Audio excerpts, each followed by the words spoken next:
Midnight Narratives Audiobooks presents The Radial Star by D.R.Varyn. Prologue, The Warning in the Static. Doctor? Silas Vore died 3 times before anyone believed him. The first death was official. His laboratory on Vase Station lost pressure during a routine containment test. The report said equipment failure. The report said no sabotage indicated. The report said the body was unrecoverable because the station's outer ring had burned through the atmosphere of the nameless blue dwarf below it. Reports were tidy that way. The second death happened in a hospital room on Luna, where an old colleague swore she saw Silas Vore sitting upright in bed with eyes full of silver light, whispering names she did not know. The hospital called it neurological collapse. The colleague called it possession. The security office called it unhelpful terminology. The third death was slower. It happened inside a message. A signal packet hid itself in the navigation noise around Saturn Relay and waited for one particular pilot to pass within range. When Jace Venn's little courier ship crossed the relay shadow, his console filled with static, then with the face of a man who had supposedly died 6 weeks earlier. Silas Vore looked thinner than death should allow. "Jace," the recording said, "I do not know if this will reach you. If it does, do not trust the official charts. Do not trust any assignment sending a survey vessel toward the radial anomaly. Do not trust the people calling it a star." Jace sat frozen in his pilot chair. The dead man leaned closer to the recorder. "They are not looking for life. They are looking for a key. Mara Quill will understand the old implant records. Tell him the alloy's awake. The image broke. Reformed." Vore's eyes flickered silver. "If the girl is aboard, keep her away from the debris shell. Keep her away from the light. She is not evidence. She is not equipment. She is not theirs." Jace found his voice then. "What girl?" The recording could not answer questions. It continued. "I thought we were building a navigation cure. I thought we were helping lost ships remember home. We built a hunger that feeds on memory and calls it direction." Static swallowed half his face. "Warn Wren. Warn Mara. Burn my name if you must, but do not let Kale Rusk reach the Radial Star." The dead man smiled then, and that was worst of all. It was not relief. It was apology. "I am sorry," he said. "I should have told the truth when she was small. The message ended." Jace Venn sat alone in the dark, hands shaking above the controls of the Kestrel Finch. Outside, Saturn turned in gold silence. Inside, the ship's warning lights blinked patiently, waiting for the living to decide what to do with the dead. Jace replayed the message once, then twice. Then he plotted a course toward the survey vessel Lanternwake, where Dr. Mara Quill had raised an orphan girl with a silver bone implant in her left leg and never asked enough questions about the metal that saved her life. Chapter 1. The medical bay smelled like home. Mara Quill liked medical bays before she liked people. Medical bays made sense. Machines failed for measurable reasons. Bones broke along lines.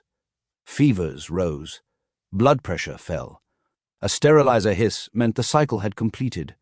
A monitor alarm meant either danger or bad sensor contact, and both could be checked. People, by contrast, lied for reasons they did not understand themselves. "Mara, Doctor," Mara Quill called from Treatment Bay 2, "where did you hide the new pulse imager?" Mara finished sealing a tray of instruments and raised her voice over the dryer. "I did not hide it. I placed it in the labeled cabinet where future civilization might find it. I miss drawers. Drawers are still cabinets, Doctor. Drawers are honest. Cabinets are theatrical." She smiled and stepped through the sanitation arch into the bright white medical ward of the Lanternwake. The ship hummed around her, engines low, air steady, walls gently vibrating with the 1,000 small rhythms that made a vessel alive. "Doctor!"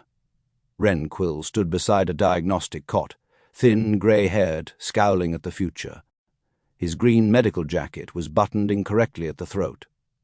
"Again." Mara crossed the room and fixed it without asking.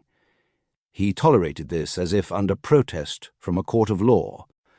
"You know," he said, When I took in a feverish little orphan 19 years ago, nobody warned me she would grow into a quartermaster with medical opinions. You would have done it anyway. Probably not. You tell this lie badly. He grunted, which was how he admitted affection when words seemed too expensive. Mara retrieved the pulse imager from the cabinet and placed it in his hand. Wren held it between two fingers.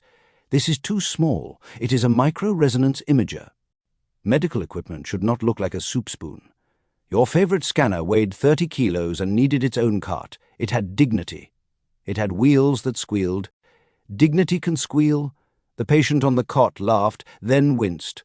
Mara moved to his side. Easy, Ensign Pell. Laughing with 2 cracked ribs is ambitious. The ensign, a boy barely older than she was, gave her a weak grin. Worth it. Not medically.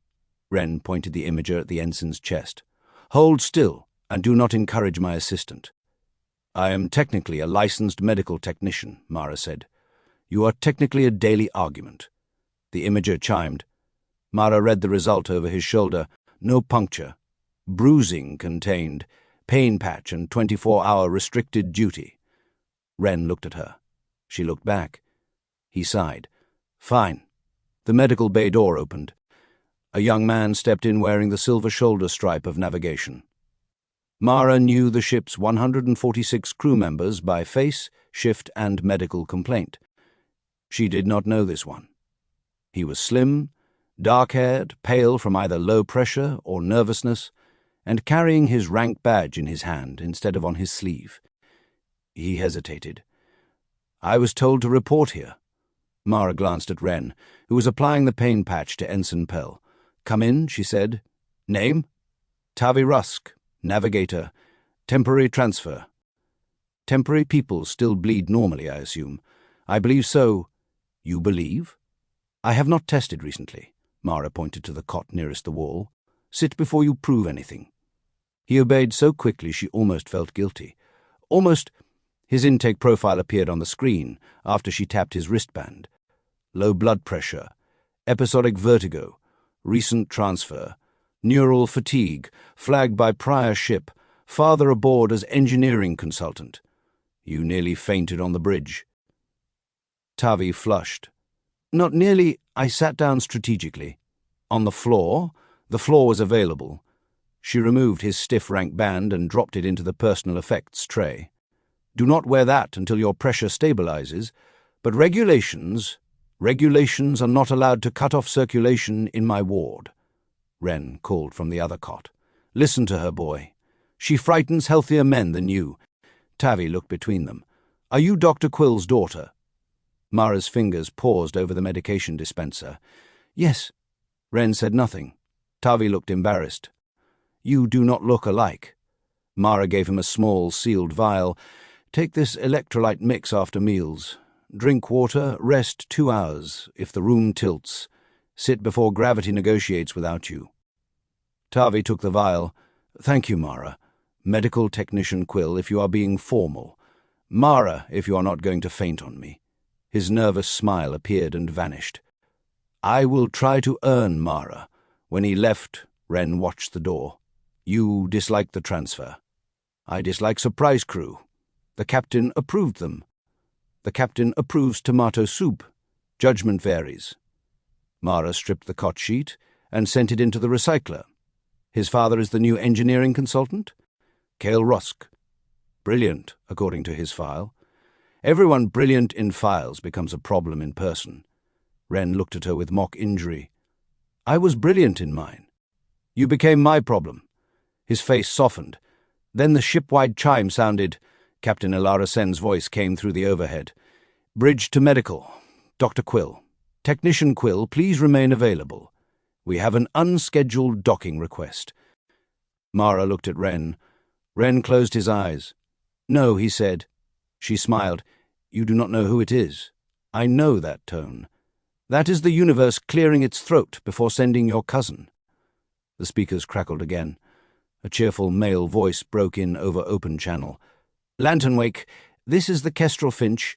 Permission to attach before I perform a heroic and unnecessary role. Mara's heart leapt. Jace! Wren groaned.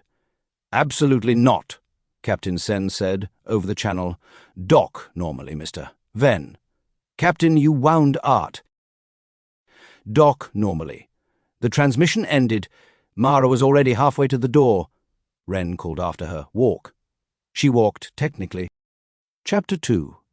The pilot who could not arrive quietly. Jace Ven never entered a room. He arrived in it.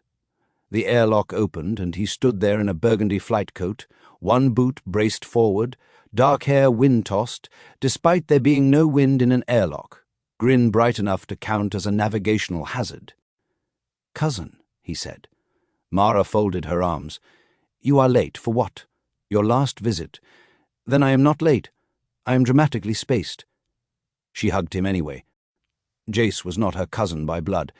He was Wren's sister's son, and Mara was Wren's adopted daughter, and the family tree had long ago become less tree than salvaged scaffolding. When Mara was small, Jace had smuggled her into shuttle simulators, taught her card tricks, and once convinced her that the moon followed only people with guilty consciences. Wren had grounded them both for a week. Wren arrived now at the airlock with his hands behind his back and a face trying very hard not to be glad. "Mr. Ven. Uncle, I see the Finch has survived your ownership.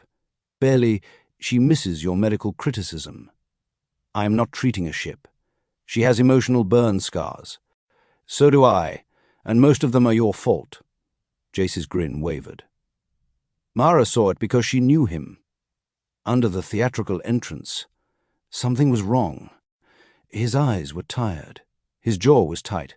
He hugged Wren harder than usual. Wren noticed too. What happened? Private conversation. Wren's humor vanished. How private? Jace looked past him down the corridor. Dead scientist private. Mara's stomach tightened. Before Wren could answer, Captain Elara Sen appeared with Senior Helmsman Oren Vale beside her. Sen was tall, brown-skinned, and calm as a sealed hatch. Oren was older, square-shouldered, and quiet in a way that made people lower their voices without knowing why.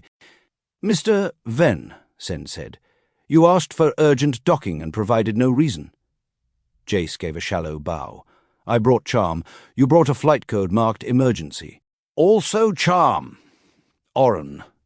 Confiscate his charm if it becomes operationally expensive." Oren's grey eyebrows rose. "With pleasure." Jace pointed at him.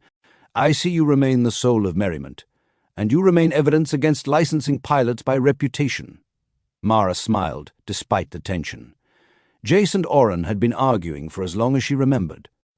Jace believed instinct could save a ship from anything. Oren believed instinct was useful only after discipline had completed the paperwork. Both were excellent pilots. Only one apologized to machinery before pushing it too hard. Sen looked at Wren. "Doctor, your nephew claims to have intelligence relevant to our current assignment." Wren said, "What current assignment?" Sen's expression sharpened. "You have not read the morning navigation brief. I was busy preventing medical equipment from becoming soup spoons." Mara said, "We are heading toward the radial anomaly in Crown Sector." The silence that followed was too large. Jace stared at her. Wren stared at Sen. Sen looked from one to the other. "You know something," she said. Jace touched the pocket of his flight coat. "I know Silas Vore sent me a message after dying." Wren paled. Mara had only seen him look that way once, when she was 9 and a pressure door nearly closed on her arm. "Silas is dead." Jace nodded. "Officially once. Unofficially, maybe more." Sen gestured toward the nearest briefing room. Now, the room sealed behind them. Jace played the warning. Mara watched the dead scientist's face flicker on the wall, heard the words, "Implant records. Alloy is awake. Keep her away from the debris shell. Not evidence, not equipment, not theirs." Her left leg began to ache before the message ended. Not pain yet. Recognition? Wren reached for her hand under the table. She did not take it. "Doctor," Captain Sen said quietly, "what alloy?" Wren looked older than he had 10 minutes earlier. When Mara was found, she had a shattered left femur and knee joint. Old injury. Infected. Someone had already implanted support material. I replaced what I could. Some of it I could not remove. Mara stared at him. You told me it was standard reconstructive alloy. I told you what I believed. That is not the same as truth. No, Jace said. Silas Vaughan knew. Wren closed his eyes. He helped me analyze the fragments when Mara was small. The metal did not match any medical registry. Silas thought it was experimental. Experimental from whom? Sen asked. Wren looked at Mara. I never found out. The room felt too small. Mara stood. I have work. Wren rose. Mara. No, you can brief me when everyone else gets briefed. Mara, please. She hated that word from him. It was too vulnerable. I am not equipment, she said. Then she left. She made it 3 corridors before her leg seized. Heat burst through the implant. Not ordinary pain. Not inflammation, not stress, not any diagnosis she could name. It felt as if a small star had opened under her kneecap. She grabbed the wall and gasped. Tavi Rusk appeared at the corridor turn, carrying a navigation slate. Mara, I'm fine. You are folded around a handrail. Temporary posture. He moved closer but did not touch her. Smart. Should I call medical? I am medical. That seems like a conflict of interest. The pain faded as quickly as it came. Mara straightened, sweating. Tavi looked frightened but held still. Was that from the radial anomaly? He asked. She looked at him, his mouth closed too late. How do you know that? Tavi swallowed. My father said some people would react before instruments did. Mara's blood went cold. Before she could demand more, the ship jolted. A bridge alarm screamed through the corridor. Captain Sen's voice cut over the ship-wide system. All hands brace. Crown debris field ahead. Collision risk elevated. Tavi's slate flashed red. Mara looked toward the nearest viewport. Beyond the glass, space glittered. Thousands of fragments surrounded the Lanternwake like broken stars. Chapter 3. Crown Debris. The bridge of the Lanternwake had never felt crowded to Mara until that day. Captain Sen sat in command, one hand on the armrest.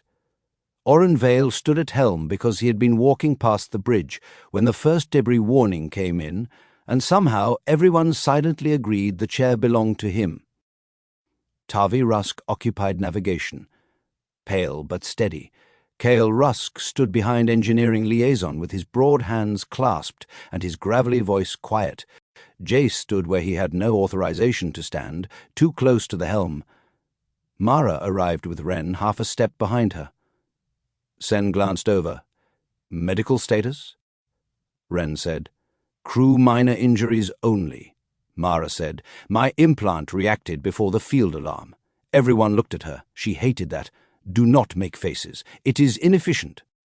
Oren almost smiled. The forward window filled with crown debris, a vast shell of shattered rock, old satellites, metallic dust, and glittering hull fragments encircling the radial anomaly.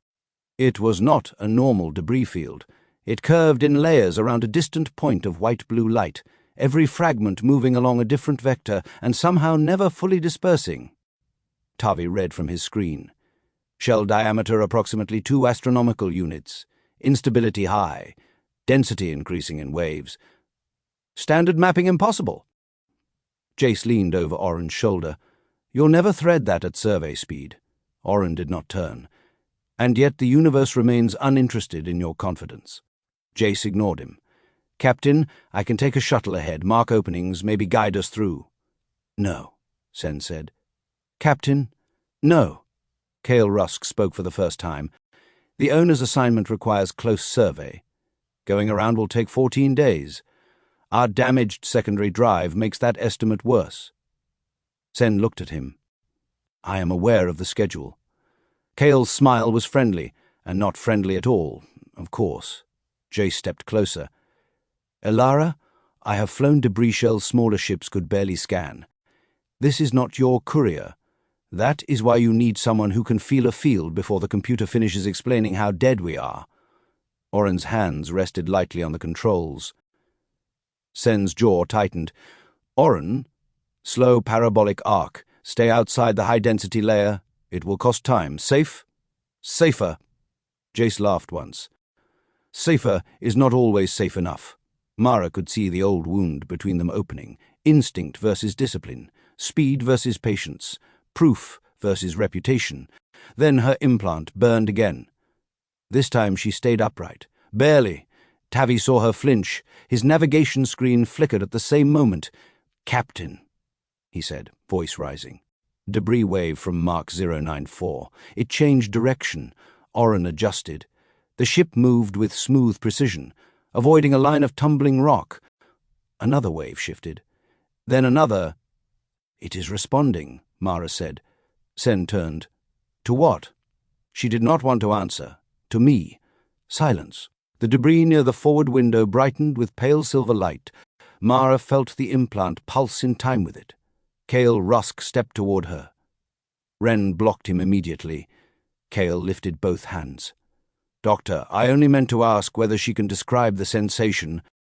From there, you can ask." Jace stared through the window. Silas said the alloy was awake. Mara gripped the railing. "If anyone calls me equipment again, I will sedate them," Tavi whispered. "The field is opening." He was right. A narrow passage had formed through the debris, curving inward toward the Radial Star. Not safe. Inviting. Sen saw it. "Oren?" "Trap," Jace said, "or door." Oren finally turned his head. "Mr. Venn, doors can also be traps." Jace looked at the passage, then at Mara. His swagger was gone. "I caused enough damage yesterday trying to prove I was better than a careful man," he said. "So hear me when I say this carefully. That opening is going to close, and whatever is calling Mara is already inside our hull. We either understand it now, or we wait until it chooses the terms." Oren studied him, then looked at Sen. "I can hold position at the mouth," Oren said. "No deeper."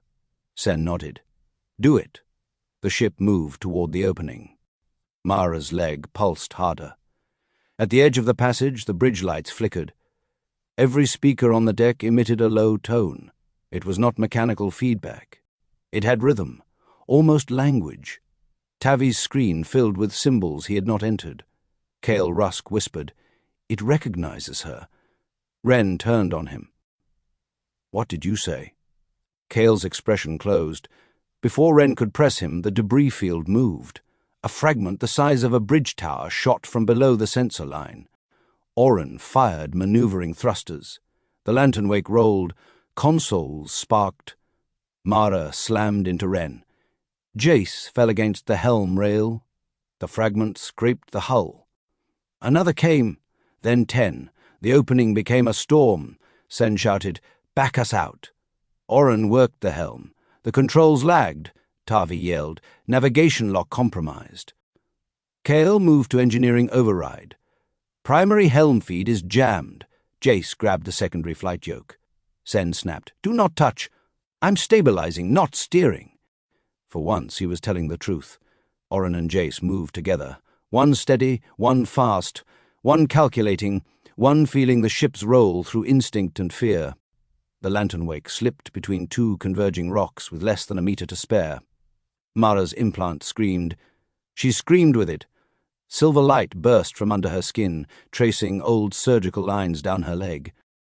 The debris stopped. Every fragment froze outside the window. The bridge went utterly still. Then a voice spoke from the speakers. It was Silas Vor's voice. "Child of Alloy, come home." Mara could not breathe.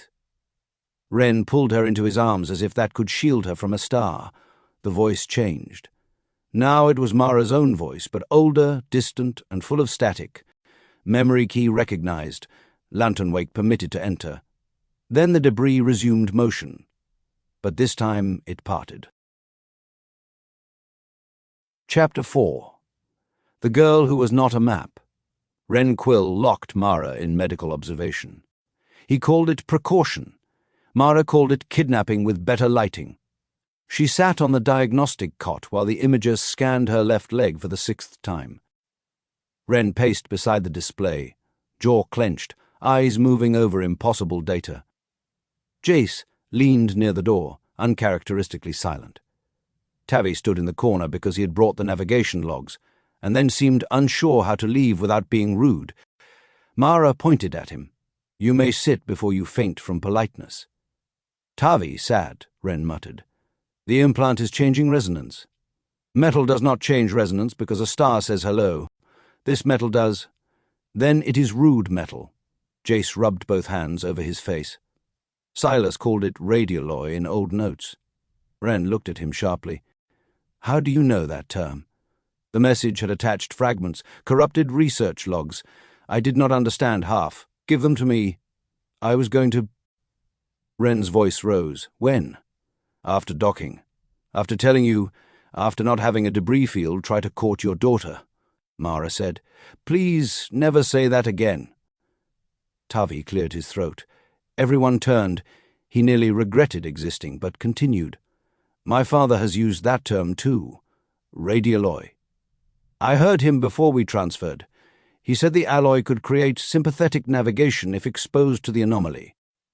Wren went dangerously still. "And you did not think to mention this?" "I did not know Mara had it in her body." Mara believed him. His fear had too many angles to be rehearsed. Jace pushed off the wall. "Where is Cale now?" "Engineering," Tavi said. "Probably." Wren started for the door. Mara swung her legs off the cot. "I am coming." "No. Yes. Mara, if this is in my body, I am done being briefed afterward." Wren closed his eyes. She softened. "Dad, that did it." He looked at her, fear showing plainly now. "I should have searched harder," he said. "Yes. I should have told you the metal was unknown." "Yes. I thought if you were healthy, the mystery could wait." "That was stupid." "Yes." She took his hand. "But you kept me alive first. We can be angry after we survive." Jace looked away. Wren squeezed her fingers once. Then they went to engineering. The Lanternwake's engineering deck was a cathedral of machinery, reactor columns, drive vanes, coolant pipes, radiation shutters, and resonance coils humming behind thick, transparent shields. Mara had rarely been allowed there because of her implant. Now every coil in the room seemed to know her name. Cale Rusk stood at the central console. He did not look surprised. Captain Sen stood opposite him, flanked by Oren and 2 security officers. Sen said. "Commander Rusk was just explaining why he installed an unauthorized resonance bridge in my drive system." Cale smiled faintly. "I was improving survey sensitivity," Oren said. "He was building a leash." Jace stepped closer. "For Mara?" "For the alloy," Cale said. "Not the girl." Wren lunged. Security barely intercepted him.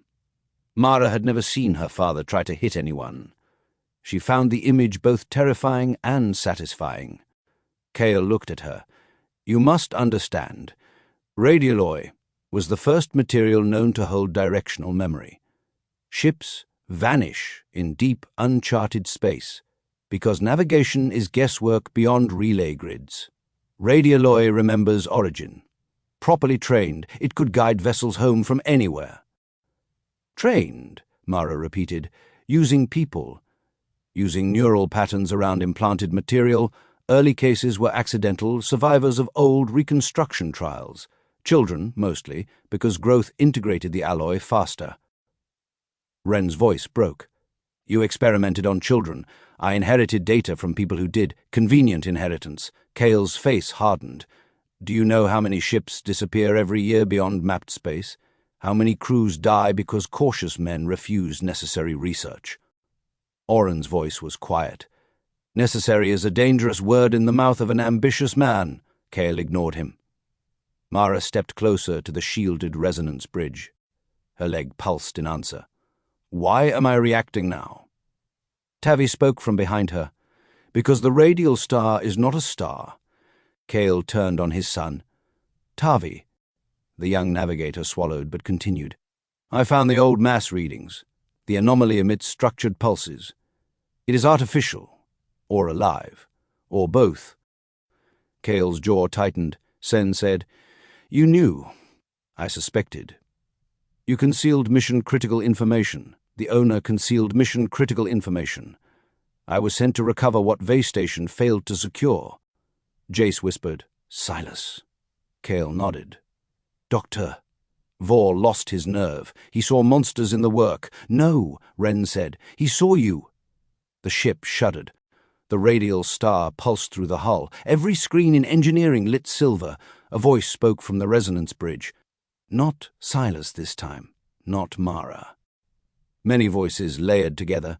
Children, adults, old recordings, songs, sobs, coordinates, prayers, laughter, final messages. Memory key in range, origin wound detected, return request pending. Mara staggered. Wren caught her. Tavi stared at the screen. It is asking to return something. Cale's eyes shone. A map. The voice answered. Not map. Missing. The engineering lights dimmed. On every screen appeared hundreds of human names. Wren gasped. Mara knew why. Some were old implant patients. Some were ships lost beyond charted space. Some were marked children. At the center of the list was her name. Mara Quill.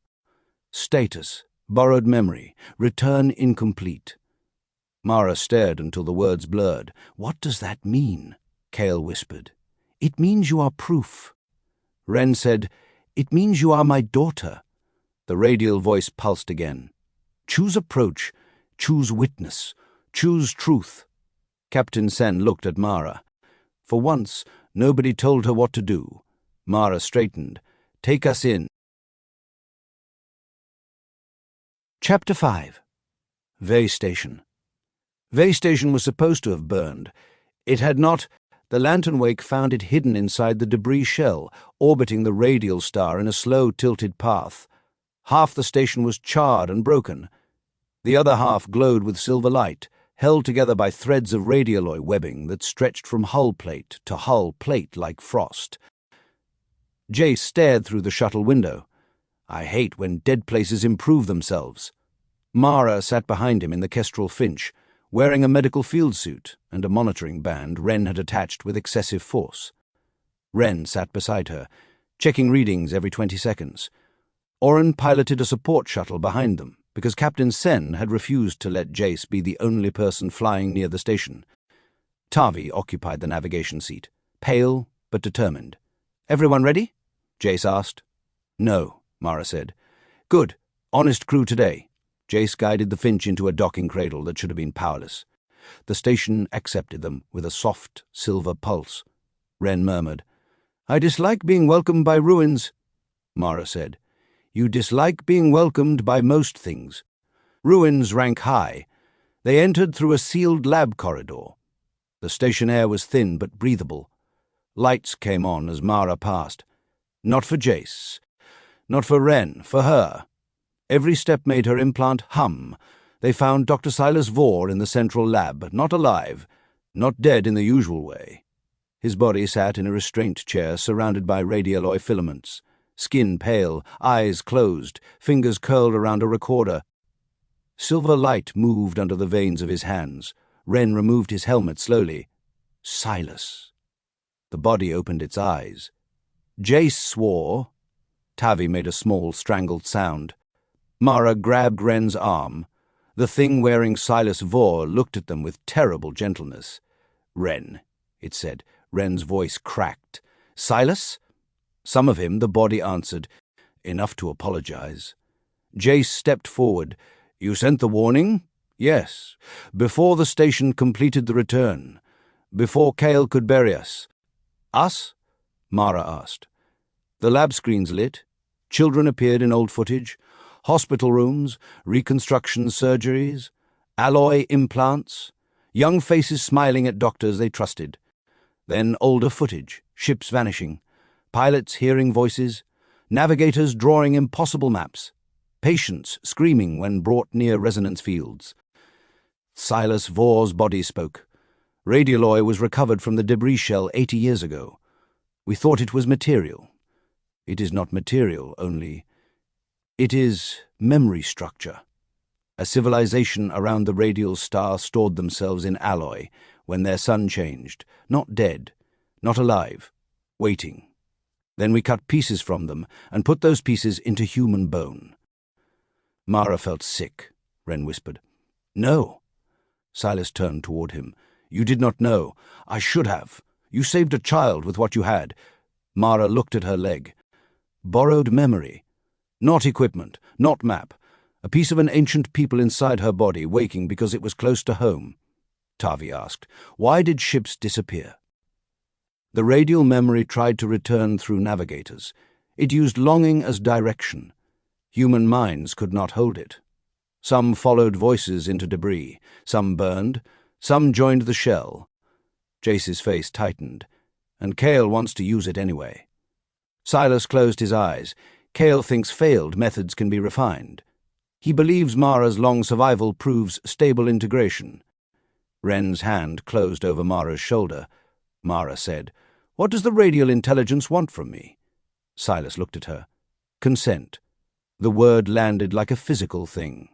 "The fragment in you contains names," Silas continued. "Not human names, their names. It wants to return them to the memory shell, but removal may kill you or cripple you. Keeping it away may keep them trapped. Cale will not ask. The shell will—" Jace turned away, furious, Tavi whispered. "My father knew." Silas nodded with pity. "Yes." A distant clang echoed through the station. Jace drew his sidearm. "We are not alone." The lab display changed. The Lanternwake appeared outside, connected by an unauthorized signal to the resonance bridge. Cale Rusk's voice filled the room. "Thank you, Mara. You opened what Silas would not." Wren shouted, "Cale, the station shook. Silver filaments tightened across the walls." Silas's body looked upward. "He is linking the ship. Drive to the memory shell." Tavi went pale. "If he does that with crew aboard, the ship becomes a carrier," Silas said. "Every mind on it becomes steering mass." Mara stepped toward the door. Wren grabbed her. "No, yes, you heard him. Removal may kill you. I am not removing anything. I am going to stop Cale from using it." Jace lifted his pistol. "I support stopping with prejudice." Oren's voice came over comms from the support shuttle. "Lanternwake Bridge is locked down. Captain Sen is contained but alive. Cale controls engineering." Tavi looked shattered. Mara touched his arm. "He is his choices. You are yours." Tavi nodded once, then wiped his eyes angrily. Silas's body extended the recorder. "Mara, take this. What is it?" "My confession, all of it. Human truth must travel with alien truth. She took it. His fingers were cold." "Tell Wren," Silas whispered, "that I should have trusted him sooner." "I heard you," Wren said. Silas smiled faintly. Then the silver light in his body dimmed. The corpse sagged. Wren bowed his head. No one had time to mourn properly. That would have to be added to the growing list of things survival postponed.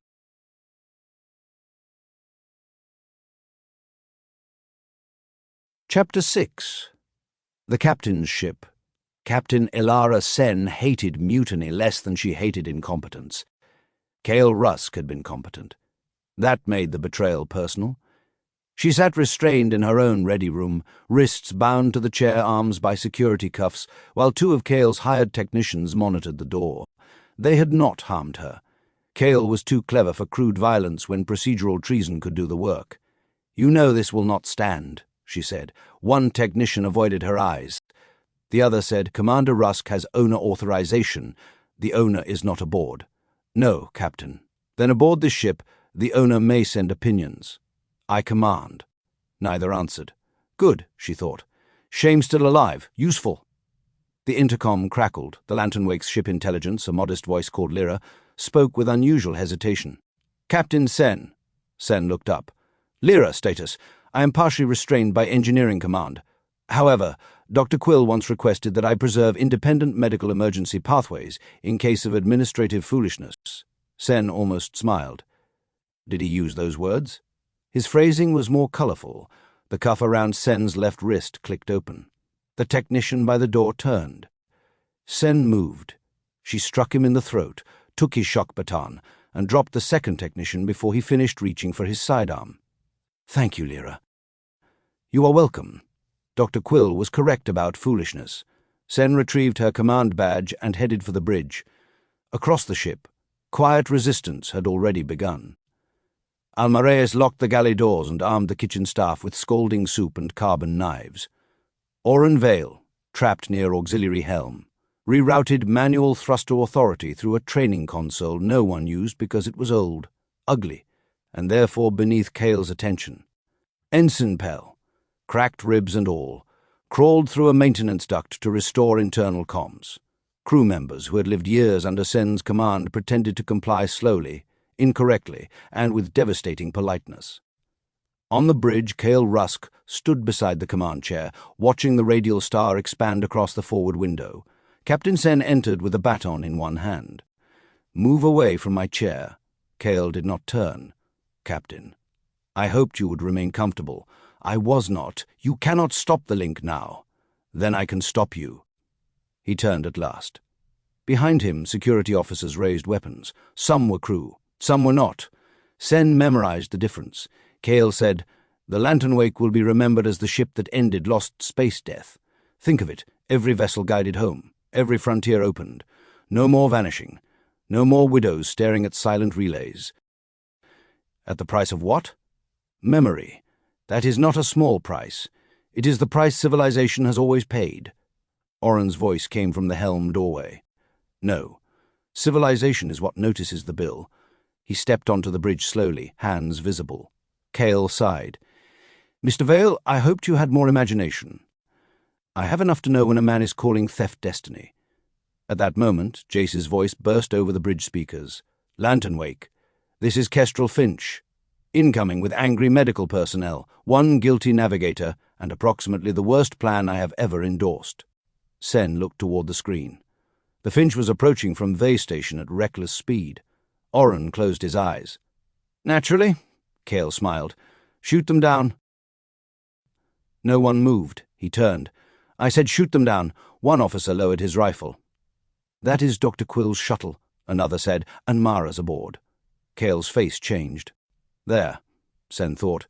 Tyrants always forgot people might love the leverage. She struck the nearest hired guard. The bridge erupted. Outside, the Kestrel Finch rolled under a burst of defensive fire and latched onto the emergency docking collar, hard enough to dent both ships. Jace's voice came over comms again. Docking achieved. Elegance pending. Mara, Wren, and Tavi fought their way through Deck 3 with help from Alma's kitchen rebellion. Wren carried a med kit and an expression promising malpractice against anyone obstructing him. Mara carried Silas Vor's recorder. Tavi carried a navigation slate, and the grief of knowing his father had become the danger. When they reached engineering, Cale had already retreated there. The resonance bridge glowed silver-white. It had connected the Lanternwake's drive core to the Radial Star. Crew members throughout the ship began hearing voices. A mother calling from childhood, a dead husband laughing, a lost home, a prayer, a song.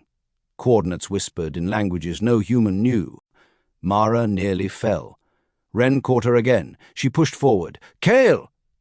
He stood at the center console, eyes bright with triumph. "It is beautiful, Mara. Don't you hear them?" "Yes. Then you understand. I understand they are people. They are data. So are medical files. So are birth records. So are last words. Only monsters use that as permission." Tavi stepped forward. "Father, stop." Cale's face softened. "Tavi, you of all people know what this could mean. No more uncertainty. No more weak bodies failing in the dark. No more being useless because your blood pressure drops at the wrong time." Tavi flinched. Mara moved between them. "Do not make your son into your excuse." Cale's softness vanished. The resonance bridge surged. Mara's implant blazed. The radial intelligence spoke through every speaker at once. "Key present. Host unwilling. Ask again." Cale shouted, "Override consent lock." The bridge answered in Silas Vor's recorded voice. "No!" Cale stared. Mara lifted the recorder. Silas's confession transmitted into the bridge. Experiments, children, deaths, cover-ups, Cale's authorization, the truth of radialoy, the alien memory fragments, the consent requirement. The crew heard everything. The bridge faltered. Cale lunged for Mara. Wren intercepted him. The two men hit the floor. Wren was older and slighter. He was also a father. The fight lasted 7 ugly seconds before Cale threw him aside and grabbed the recorder. Tavi raised a shock pistol with both hands. "Father!" Cale froze. Tavi was crying now, but the pistol did not shake. "I wanted you to be proud of me," Tavi said, "not use me as proof that fear deserves a throne." Cale's voice cracked. "I did this for people like you." "No," Tavi said. "You did it so people like me would need people like you." He fired. The shock bolt struck Cale in the chest. Cale collapsed. Mara caught Tavi before he did. The resonance bridge continued building power. Wren dragged himself up. "We still have to shut it down." Mara looked at the silver light. "No," she said. "We have to answer."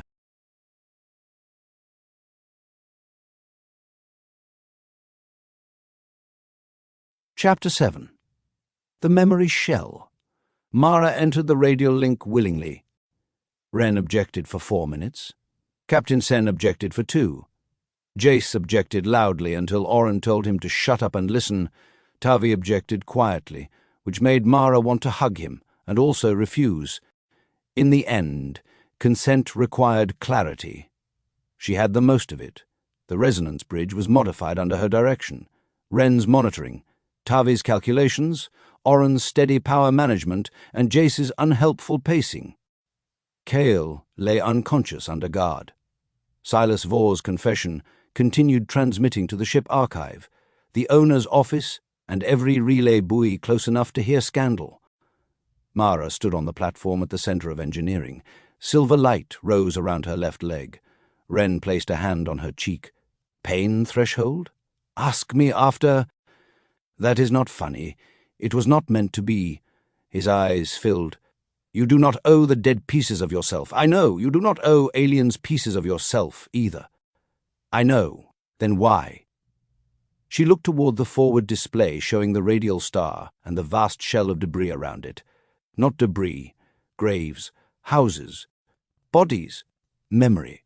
Because something in me has been calling home my whole life. I want to know whether it is mine. Wren bowed his head, then stepped back. The link opened. Mara fell inward, not through space, through memory. She stood in a city made of light and mineral, under a sky filled with radial bands of blue-white fire. Beings moved around her, not humanoid, not simple, formed from many limbs and translucent planes, singing in colors that carried meaning. Their star was changing. Radiation increasing. Orbits destabilizing. They did not flee because they had nowhere to go. Instead, they built a shell of memory to carry themselves through stellar death. Then came humans, small ships, cutting tools, scientific wonder, fear, greed, children in hospitals, metal fragments in bone, Mara crying as a toddler while Wren held her fevered body. Silas Vor staring at lab results, realizing the alloy was not inert, Cale younger, smiling, saying history forgives necessary harm, ships vanishing, pilots following voices, names lost in navigation noise. Mara saw the fragment inside her. It was not a person exactly. It was a cluster of remembered lives, a child of the radial people who loved storms, an elder who taught maps through song, a maker who built the shell, a parent who had watched light consume their sky, broken pieces, not enough to be whole, too much to be nothing. They looked at her with no eyes. Ask, they said. Mara understood. They were asking whether to return home. If they left, the implant might fail. Her leg might collapse. Neural shock might kill her. If they stayed, the fragment would remain trapped in human bone, humming at the edge of every future map. Mara thought of Wren finding her sick and small. Wren feeding her medicine through the night. Wren calling her sweetheart only when terrified. Wren lying badly to protect a mystery he feared. She thought of Jace teaching her reckless joy. Oren showing that calm was not cowardice. Tavi choosing truth over blood. She thought of her own body, imperfect, saved by stolen memory. What happens to me? She asked. Images answered. Pain, loss, survival possible. Change certain. What happens to you? Silence. Then a feeling like homesickness older than language. Mara breathed. "You may go," she said. The fragment left like sunrise through bone. "In engineering," Mara screamed. Wren nearly broke the restraint field trying to reach her. Tavi shouted numbers. Captain Sen ordered power held steady. Oren's hands did not leave the controls. Jace stopped pacing and prayed with no style at all. Silver light poured from Mara's leg into the resonance bridge, then through the Lanternwake, then out into the debris shell. The Radial Star pulsed once, twice, 3 times. Across the shell, fragments lit in patterns too large for human eyes to hold. The debris began to move, not apart. Together, pieces of ancient memory rejoined in arcs around the star. The shell became a crown of light. The radial intelligence spoke. Borrowed, returned. Witness honored. Human child changed. Human crew remembered. The light faded. Mara collapsed. Wren reached her first. Her left leg was intact, mostly. The implant had not vanished. It had become duller, ordinary in a way that made the scans almost understandable. The alien memory was gone, but the structure remained, like a house after guests leave. Mara opened her eyes. Wren hovered over her with pure terror on his face. She whispered, "I am not dead." He choked out something between a laugh and sob. "That is my diagnosis too." Jace dropped to the floor beside them. "Never do that again." Mara looked at him. "You first." Oren's voice came over engineering comms. "Debris shell stabilizing. Exit corridor opening." Sen replied, "Take us out slowly." Jace raised one hand weakly. "I vote for slowly." Oren said, "Miracles continue." Tavi stood near his unconscious father, tears drying on his face. Mara held out a hand to him. He took it. "You did right," she said. His voice broke. "It does not feel like enough. It rarely does at first." The Lanternwake turned away from the Radial Star. Behind them, the memory shell shone brighter than any chart would ever explain.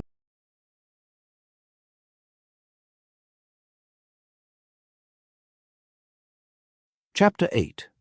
What the Map Remembered. 3 days after the radial event, Mara walked with a cane and hated it. Wren called the cane temporary. Mara called it an insult with a handle. Alma Reyes decorated it with red ribbon and dared her to remove it. No one dared Alma. The Lanternwake held position outside the debris shell, while Captain Sen transmitted reports to every authority with jurisdiction and several without it. Silas Vor's confession became the center of an investigation large enough to frighten owners, research councils, and anyone who had ever signed a file labeled Human Subject Exception. Cale Rusk remained in medical custody. Tavi visited him once. Only once. Mara did not ask what was said. Tavi did not offer. Jace avoided Oren for most of the first day, then finally found him in the observation deck, where the old helmsman watched the radial shell turn slowly against black space. "I owe you an apology," Jace said. Oren did not turn. "Yes." Jace waited. Oren continued watching the stars. "That is it. You were correct. You owed one." Jace exhaled through his nose. "I am sorry. For taking the helm, for assuming risk is courage, for making your caution look like fear." Oren looked at him then. "Apology accepted." Jace blinked. That quickly. "I am old. I saved time." Jace laughed, despite himself. Oren's face softened by a fraction. "You are a gifted pilot. You are also frequently a fool. These facts do not cancel each other. Coming from you, that feels like affection. Do not grow greedy." Mara found them there while pretending not to need the wall for balance. Jace pointed at the cane. "Stylish." Alma attacked it. "Ah, sacred ribbon." Oren offered her the nearest chair without making a ceremony of it. She accepted because dignity had limits. Beyond the glass, the radial shell pulsed gently. Mara said, "It is quieter now." Jace sat on the floor beside her chair. "You still hear it?" "Not words, more like remembering a song I never learned." Oren nodded. "Some songs stay after the singer leaves." Mara looked at him. That was almost poetic. Do not report it."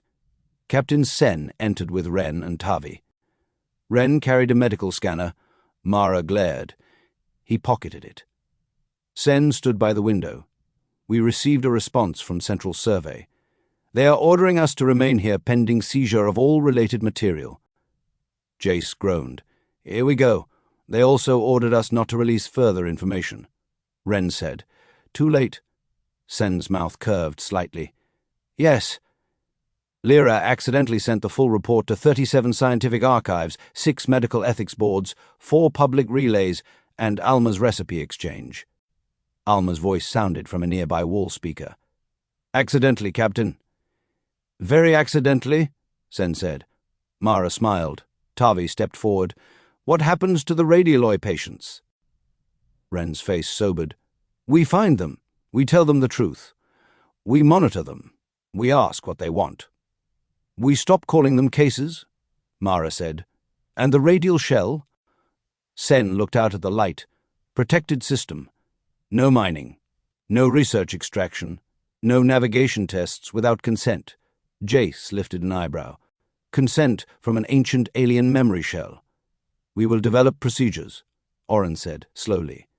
Sen nodded. Very slowly. The radial shell pulsed.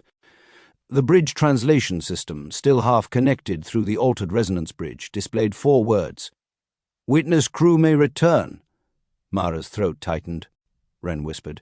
Return as in visit, the display answered. Visit, listen. No cutting, Jace pointed. I like them. Tavi laughed for the first time since his father's arrest. Mara touched her leg. The pain was gone. In its place was weakness, and under that, absence. Not empty exactly. More like a room after farewell. She had expected to feel less herself. Instead, she felt outlined, defined by what she chose, not what had been hidden inside her. Wren sat beside her. I have to ask something difficult. I am not letting you retire. That was not it, but now I am annoyed. What? He looked at the shell. Do you want to leave the Lanternwake? The question hurt because it was kind. He continued. You grew up here because I brought you here. Medical bay, ship life, my work, my habits. If all this makes you want something different. Dad. He stopped. I want my shift back. His eyes shone. You need rest first. I want my shift back after rest. That is medically acceptable. And I want access to my own implant records. That is morally overdue, and I want to help find the others. Wren nodded. Jace said, and I want dinner. Everyone looked at him. What? Emotional revelations burn calories. Alma's voice came over the speaker. Dinner in 10, sweetheart, and if you criticize my soup, I'll space your boots. Jace brightened. Alma. Mara pushed herself up with the cane. Help me get there before he eats everything. Oren offered his arm. She took it. As they left the observation deck, the radial shell glowed behind them. No longer a trap, no longer a map, no longer a mine. A grave, a home, a people remembered, and the Lanternwake, small against its light, carried away the first honest chart. Coda. The ship that listened. 6 months later, Mara Quill stood in the medical bay of the Lanternwake and told a young engineer to remove his rank band. He blinked. But regulations? No, I only came in for a burn. And poor circulation, apparently. Sit. Across the bay, Wren made a sound suspiciously like approval. Mara glanced at him. Do not look proud. It encourages me. I would never. You are doing it now. The medical bay smelled of antiseptic, warm plastic, and Alma's tomato soup drifting through the ventilation because someone had ignored a galley seal again. The new pulse imager sat on its shelf. Wren still hated it. Mara used it daily out of principle. Her cane leaned by the cabinet, unused most days now. The red ribbon remained tied to it, because Alma had declared it a medical blessing, and arguing with Alma required energy better spent on patients. The Lanternwake had changed. Not dramatically. Ships rarely changed all at once. They changed in procedures, in jokes, in where people looked during silence. The bridge had a new rule. No one took helm from another officer without command approval, emergency confirmation, and Oren Vale's expression of doom. Jace Venn had attended 3 formal caution seminars and disrupted all of them with useful examples of what not to do. He and Oren now flew training simulations together every other week. Jace lost more often than he admitted.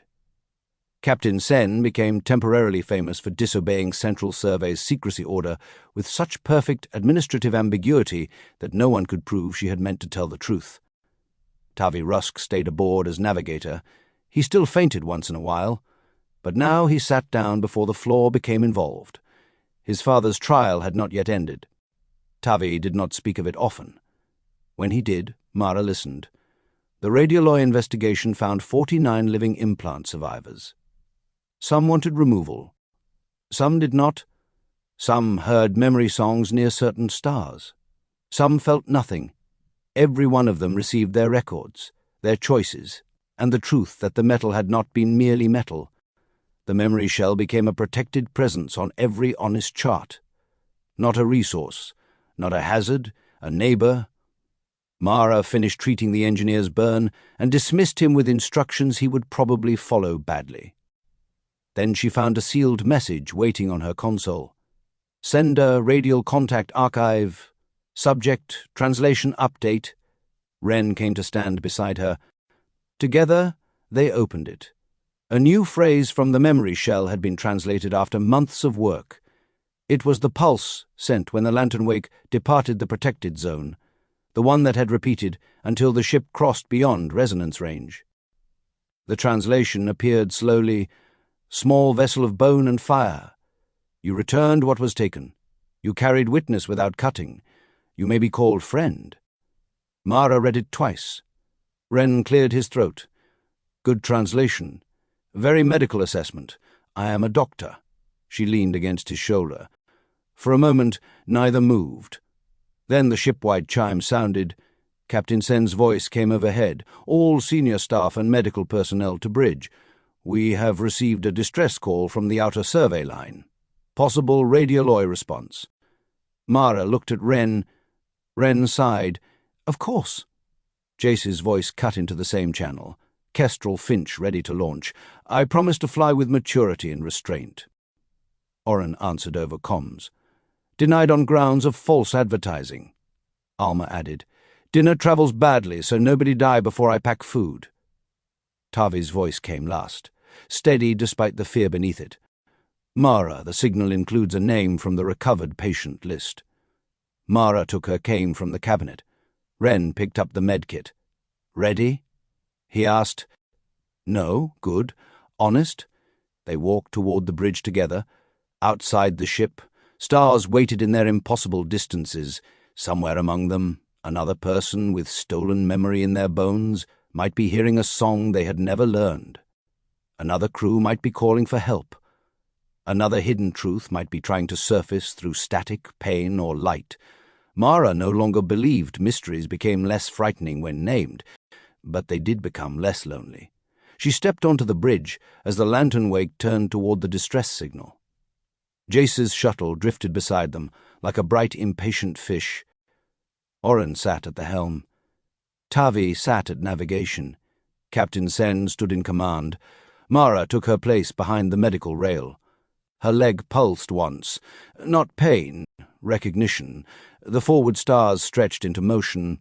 The ship that listened went on.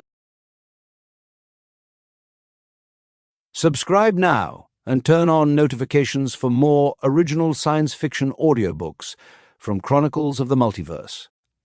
If you enjoyed the Radial Star, comment below and tell me where the next journey should take us. Should we follow Mara Quill, Dr. Wren Quill, Jace Venn, Tavi Rusk, Oren Vale, and the crew of the Lanternwake as they search for more Radial survivors? Should we return to the memory shell and uncover more of the ancient intelligence hidden around the Radial Star? Or should the next journey take us somewhere completely new, a lost medical station, a forbidden research colony, a ghost signal in deep space, or another mystery buried among the stars? Drop your idea in the comments and help decide where the next journey begins.